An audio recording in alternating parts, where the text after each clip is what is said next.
Yang menjadi pertanyaan saat ini adalah keberadaan mantan Jaksa Agung Muda Tindak Pidana Khusus Nonaktif Febri Adriansyah yang masih menjadi perhatian publik menyusul penetapan status tersangka oleh Polri. Lalu di mana keberadaannya saat ini? Kita sudah ada tim Metro TV yang berada di salah satu kediaman dari Febri Adriansyah, yaitu ada jurnalis Metro TV Tia Iskandar. Selamat siang, Tia. Apakah sudah ada informasi mengenai keberadaan dari Febri Adriansyah?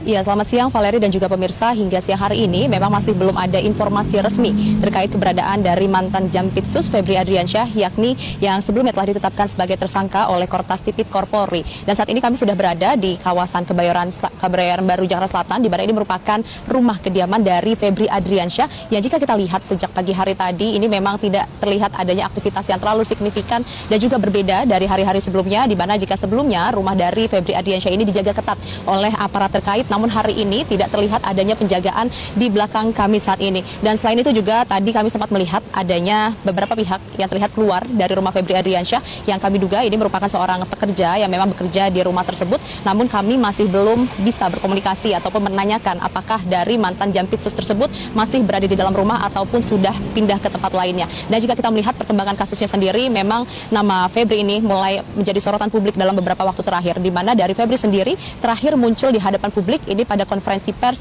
yang dilaksanakan pada hari Jumat lalu 10 Juli 2026 bertempat di Kejaksaan Agung. Dan hingga kini masih belum ada kemunculan dari Febri maupun keterangan langsung dari pihaknya terkait dengan proses hukum yang tengah berjalan. Dan dari kasus yang menimpa Febri Adriansyah sendiri ini memang sudah ditetapkan sebagai tersangka oleh Kepolisian Republik Indonesia, yang mana ini ditetapkan usai gelar perkara dan juga dilakukannya penggeledahan di sejumlah titik, salah satunya di rumah yang berada di kawasan Sentul, Bogor, Jawa Barat, yang memang diakui oleh Febri ini merupakan rumah miliknya. Dan dari sanalah penyidik kemudian menyita sejumlah barang bukti seperti ada emas 74 kg, kemudian juga ada mata uang asing yang jika ditotal, ini informasi dari penyidik, totalnya mencapai 476 miliar rupiah. Dan berbeda dari rumah di Sentul, rumah yang terletak di belakang kami saat ini merupakan salah satu aset yang secara resmi dilaporkan oleh Febri Adriansyah ke LHKPN, yang mana ini menjadi salah satu aset paling besar dari Febri yang dilaporkan, yang nilainya ini mencapai 10 miliar rupiah. Dan hal inilah yang membuat publik kemudian bertanya-tanya mengapa dari rumah yang didaftarkan ke LHKPN ini justru belum dilakukan penggeledahan.